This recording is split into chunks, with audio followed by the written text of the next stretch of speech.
오늘 일요법회 법문은 부처님께서 우리 제가자들에게 무엇을 말씀하셨는가, 그 가운데 부처님께서는 제가자들 보고서 부자가 되어라, 제가자들 향해서 부자가 되어서 큰 복을 지어라, 제가자들에게 정당하게 큰 부자가 되어서 큰 복을 지어라 라고 이야기하셨다, 이 말입니다. 불자 여러분들이 생각하실 적에 돈을 어떻게 생각합니까? 라고 직설적으로 제가 한번 묻고 싶습니다. 돈을 보면 어떤 마음이 듭니까? 돈을 보면은 피같이 소중하다는 생각이 듭니까? 자식같이 귀하다는 생각이 듭니까? 아니면은 돈은 욕망의 도구이고 삿된 것이기 때문에 멀리 해야 되겠다 생각하십니까? 불교에서 부처님께서 돈에 대해서 어떻게 불제자들한테 말씀하셨을까요? 무소유라고 이야기하셨을까요? 그렇지 않습니다. 한국 불교에서 무소유라고 이야기했던 이 단어는 법정 스님을 통해서 매우 강력한 메시지가 전해졌는데, 무소유에 해당하는 맥락과 가르침은 대체로 수행자들에게 어울리는 말이었습니다. 그런데 제가자들이 무소유를 실천하겠다고 하는 것은 맥락을 잘 모르고서 생각하는 부분입니다. 제가자들은 부자가 되십시오. 부자가 되지 않는 사람들은 부처님 제자가 아직 되기에는 부족한 사람일 수가 있습니다. 무소유라고 했던 어떠한 그런 부분은 사실은 법정 스님께서도 말씀하신 것처럼 집착하지 않는 소유를 하라라는 말씀이죠. 또 만족할 줄 알아라라는 그런 말씀이죠. 불필요한 것을 갖지 말라, 이런 말씀이죠. 그런데 돈을 많이 가지고 있어요. 예를 들면 이병철 씨나 정주영 씨나 이런 분들이 돈이 많으면 좋아요, 안 좋아요? 안 좋은 사람 있다 그러면 부처님 제자가 될 수가 없어요. 자, 그런 분들이 돼가지고 어떻게 된다? 빌 게이츠와 같은 사람들이 어떻게 된다? 큰 복을 지어야 돼요. 어떻게 해요? 집착하지 않고 큰 복을 지어야지. 부처님 제자가 된 사람들이 무소유하고 살겠다, 정신적으로 뭔가 맞지가 않다, 그런 생각을 하게 됩니다. 불교라는 종교에서 불법은 금강경에서 무유정법이며 무위법으로 이유차별이라고 했습니다. 불교라는, 불교의 담마, 가르침이라고 하는 것은 일정하게 정해진 법칙이 없다라고 이야기했습니다. 무소유도 없고 소유도 없습니다. 근데 무소유법이 맞다고 하는 것은 맞지가 않습니다. 다시 말해서 무위법으로 이유차별이라고 했습니다. 무위법이라고 하는 것은 해탈과 같고 원인과 결과가 없는 법칙을 말합니다. 절대적인 법칙을 무위법이라고 그러죠. 그러한 무위법으로 차별이 있다라고 이야기하셨습니다. 따라서 무소유, 소유, 그거 없습니다. 적절한 맥락에 따라서 방편이 있을 따름입니다. 그렇다면은 여러분들이 이왕지사 돈을 어떻게 생각하는 게 좋을까 한번 이렇게 이야기해 볼 필요가 있습니다. 여러분, 돈을 어떻게 생각해요? 돈을 딱 보면 어떻게 생각해요? 너무너무 좋아해야 돼. 너무너무 귀하다고 생각해야 돼. 그래서 돈이 들어오면은 다리미를 가지고서 향수를 뿌려가지고 싹 달여야 돼. 그렇게 귀한 줄 알아야 그 돈이 살아 있을까요? 죽어 있을까요? 살아 있어요. 돈을 귀하게 여기는 주인한테 가서는 잘 안 나가요. 근데 돈을 함부로 취급하는 주인한테 가서는 돈이 금방 나가요. 그럴까요? 안 그럴까요? 그렇게 다리미를 탁 달여가지고서 빳빳하게 해가지고서 금고 안에 넣어두고 오세요. 잘 나가는지. 아유, 이 얼마나 피 같은 돈인데 하고서. 돈을 귀중하게 생각할 줄 아는 사람이 돈을 모으고 돈을 법니다. 그래서 현재 대한민국 사회에서 잘못된 관행이라고 생각할 수 있는 무소유 천만의 말씀입니다. 저는 법정 스님이 출가했던 송광사 스님이고 그분의 어떤 제자에 해당하는 스님입니다. 하지만 무소유가 아니고 소유입니다. 소유든 무소유든 얼마만큼 잘 써느냐가 관건입니다. 여러분 칼을 가지고서 부엌에서 야채를 다듬습니다. 가위를 가지고서 이렇게 옷을 재단합니다. 칼을 갖다가 사람을 죽일 수도 있는데 칼 써야 돼요? 안 써야 돼요? 써야죠. 칼 안 써요? 여기 칼 안 쓴 사람 있어요? 쓰는 사람이 문제지요. 돈이 많아요. 그럼 돈을 어떻게 돼요? 유용하게 잘 쓰는 것이 중요하다는 말입니다. 그런데 그것이 무소유라 그래가지고 필요가 없어요? 그렇지 않습니다.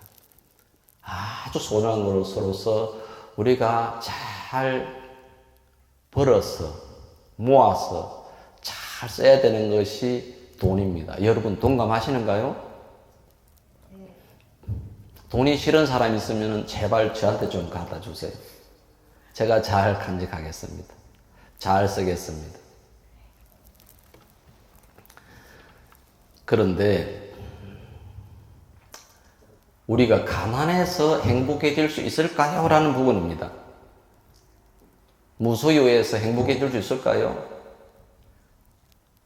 가난해질 수가 없습니다.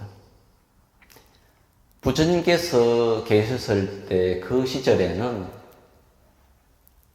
장자와 거사들이 늘 나옵니다. 마가다국에 그 당시 큰 대국이었던 마가다국과 고살라국이 있었는데 그 마가다국의 빈비사라 왕과 고살라국의 파세나딕 왕은 두 분 다 부처님의 제자였습니다. 마가다국의 빈비사라 왕은 중림정사를 지어서 부처님께 기정했습니다. 그러면은 고살라국의 기원정사는요,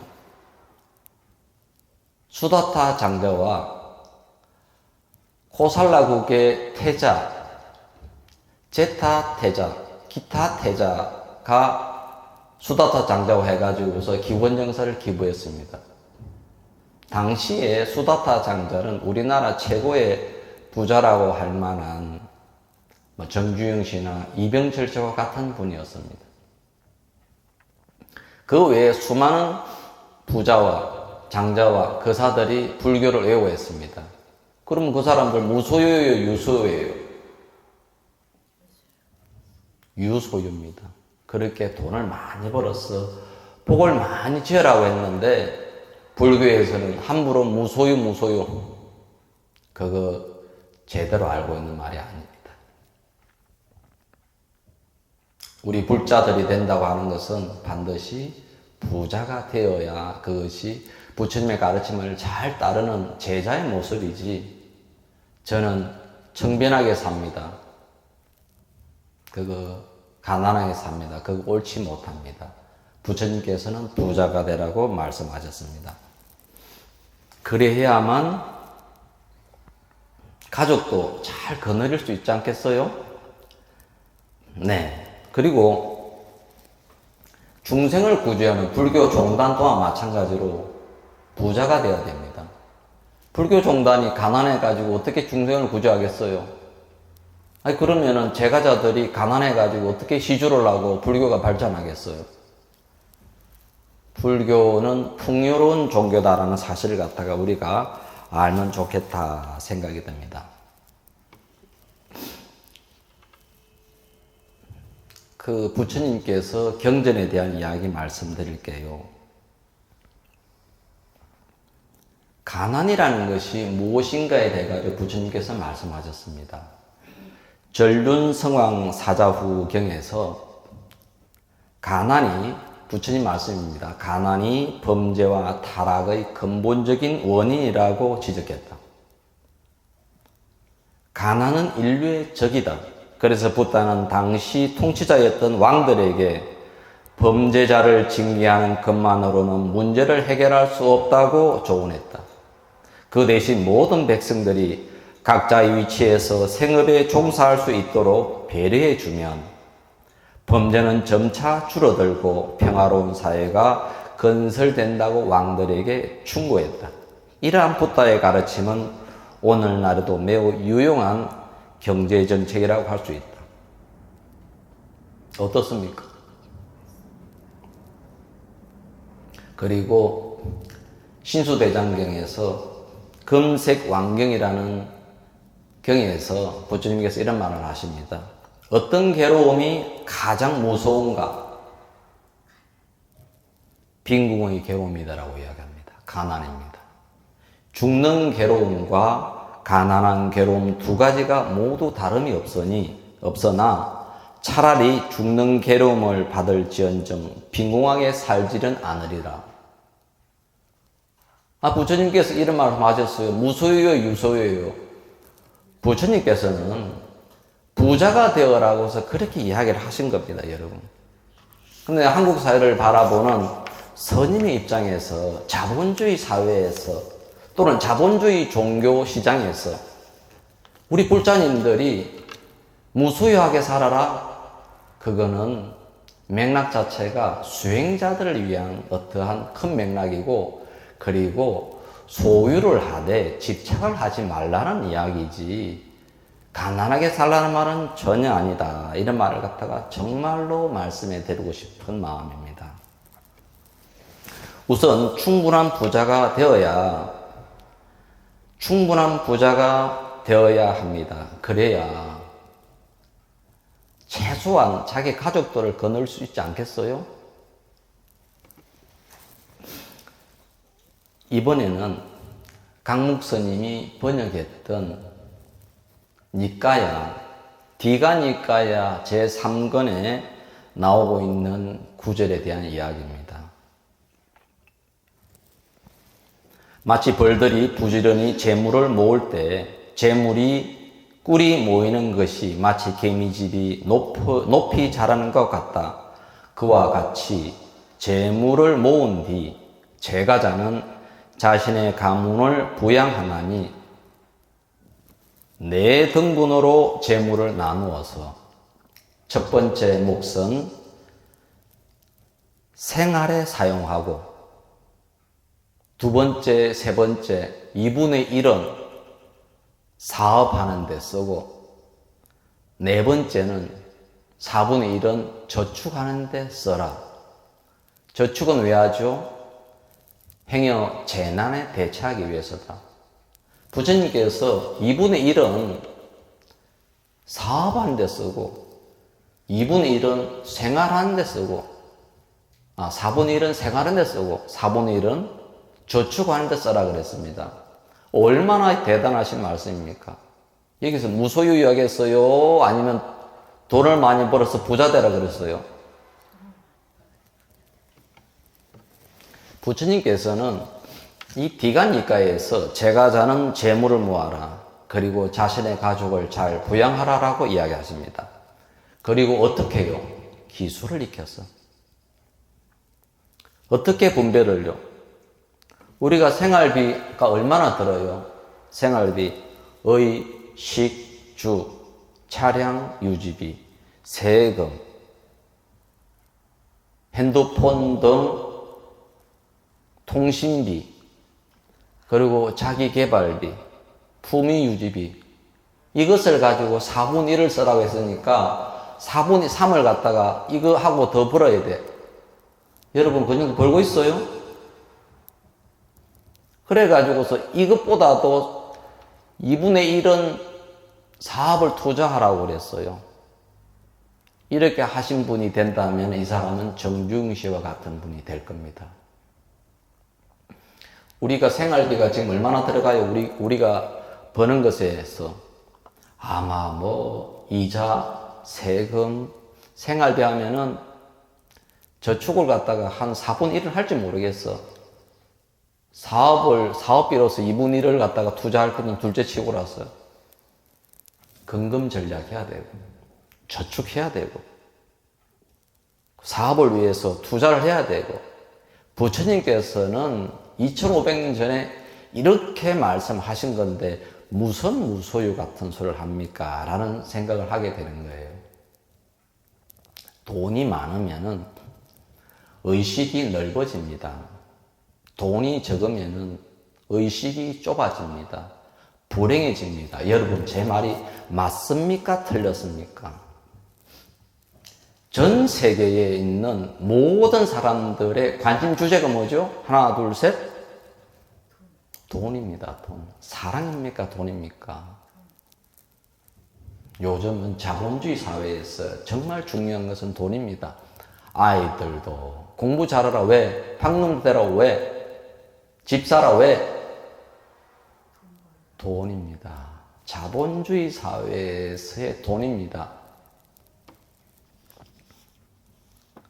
부처님께서 디가 니까에서 기술을 익혀서 돈을 벌어서 사업을 하라고 이야기하십니다. 세상 사람들은 모든 이런 기술을 익혀서 직업을 가지고 그런 직업으로 돈을 벌어 그것으로 자기 성취도 하고 사회에 기여도 하고 그렇게 해서 번 돈으로 가족을 부양하고 수행자들에게 보시하여 공덕을 쌓으며 산다. 이런 것이 제가자들이 열심히 노력하여 직접 얻는 제가 생활의 결실이다라고 하고 있습니다. 디가니까야 일본에 강목스님의 주석에 이런 글이 담겨져 있습니다.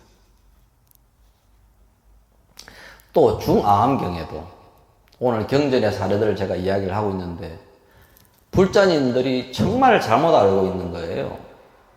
무슨 무소유 같은 소리를 하고 있습니까? 의식의 거품은 어떻게 하고 올바른 정견은 어떻게 하고 지견을 제대로 갖춰야지. 부처님 경전의 말씀입니다. 다시는 무소유 같은 소리는 안 했으면 좋겠어요. 가난하지 마세요. 중암경에 어떠한 가난한 사람이 부처님 저는 돈의 굴레에서 벗어나고 싶습니다. 이에 부처님은 충분하게 재물을 모아라고 말씀하십니다. 이에 재물을 어떻게 많이 벌 수 있나요? 라고 부처님께 여쭈니 부처님께서는 마땅히 먼저 기술을 배워라. 기술을 배우면 재물을 얻게 될 것이다 라고 말씀하십니다. 안구따라 니까야 2권에 오늘날 재벌 총수에 해당되는 아나타 빈다카, 다시 말해서 수다타 장자, 극고독을 말합니다. 극고독 장자를 말합니다. 부처님께서 장자여 올바르게 모은 재물로 자신을 행복하게 하고 부모를 행복하게 하고 아들과 아내와 하인과 일꾼을 행복하게 하고 친구와 친척들을 행복하게 한다. 이것이 첫 번째로 중요하니 그가 합리적으로 알맞게 재물로서 행해야 하는 것이다. 안구따라 니까야에서 나오고 있는 말씀입니다. 자, 이렇게 부처님이 말씀하셨는데 여러분 돈을 어떻게 봐야 될 것입니까? 돈은 정말로 소중한 피와 같은 것이다 생각하고 나서 함부로 돈을 쓰려고 하거나 함부로 돈을 어떻게 하려고 해서는 안 된다라는 부분입니다. 네, 여러분들 돈을 보면은 절을 하세요. 알겠죠?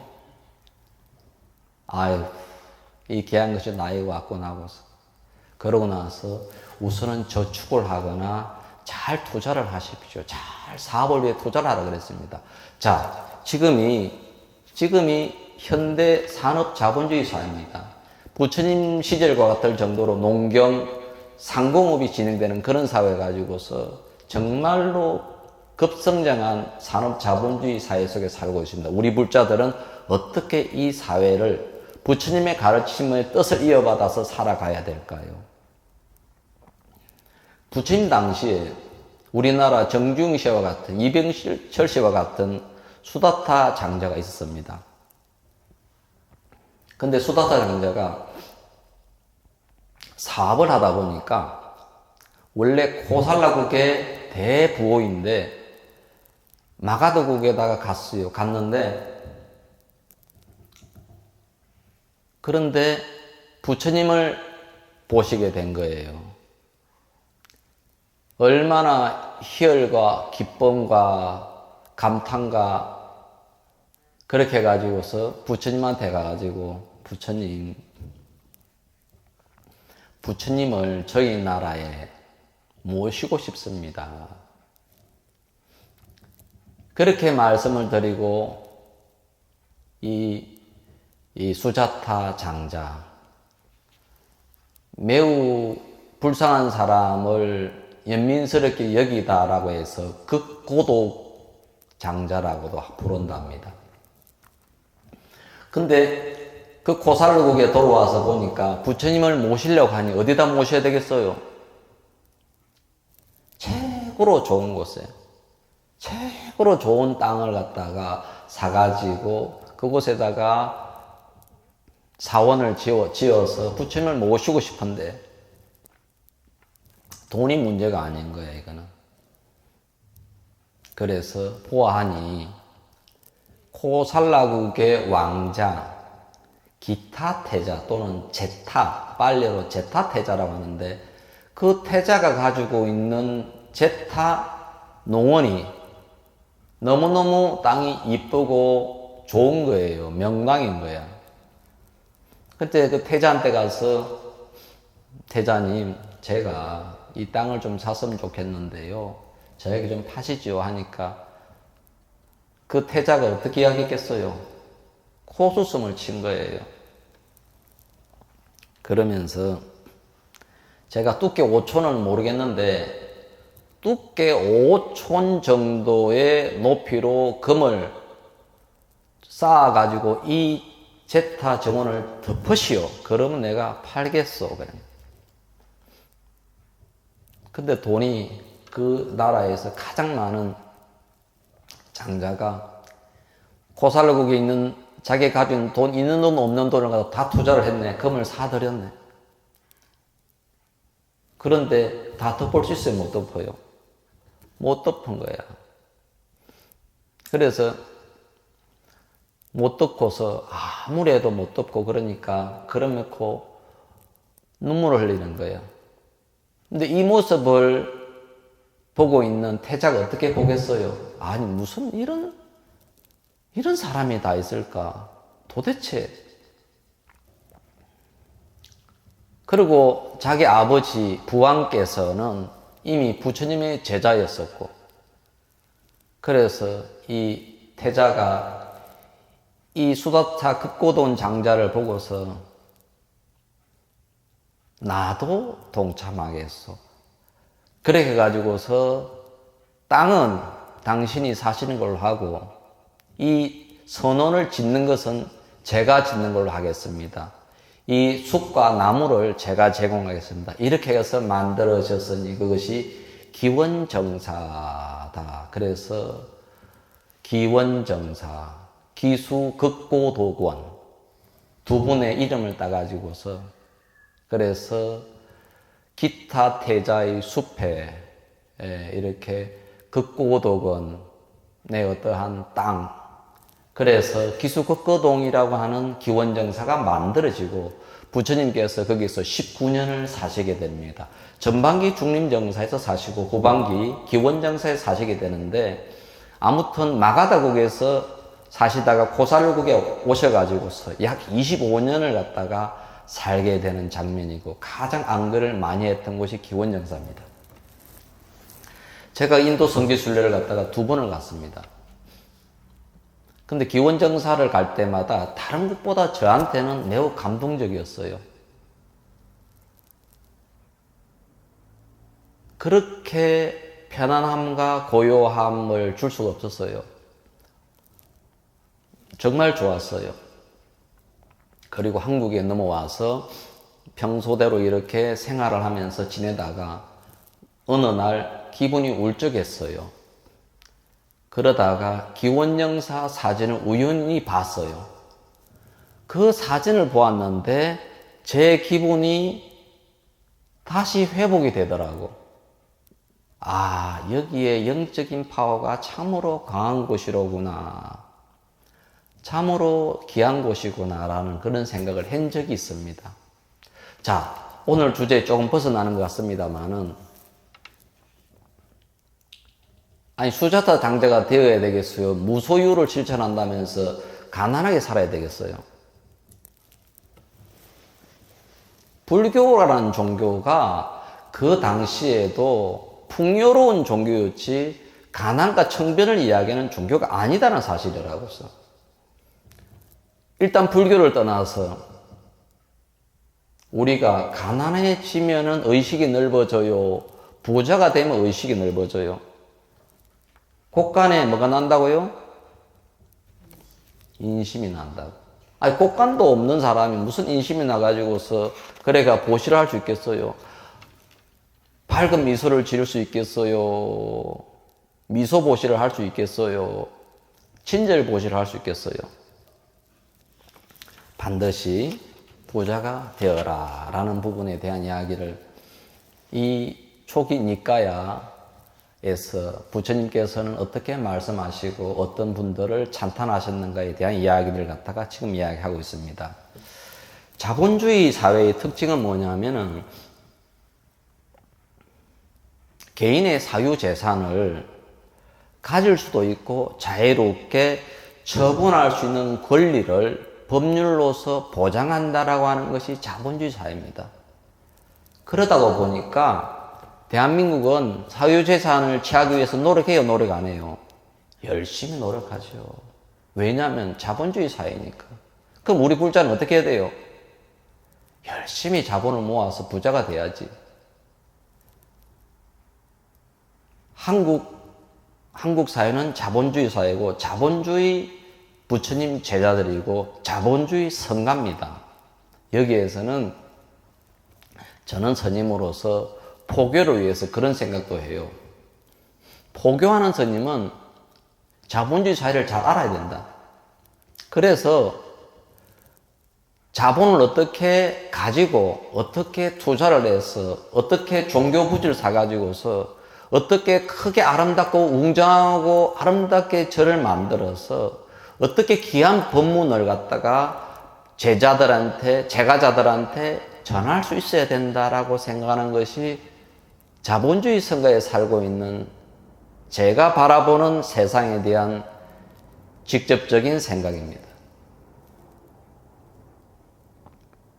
스님이 지혜가 있어야지. 그래야 중생을 제도하지. 자본주의에 대해서 알아야지. 그래야 제도를 하지. 자본주의 성가에 대한 어떤 스님에 대한 입장입니다.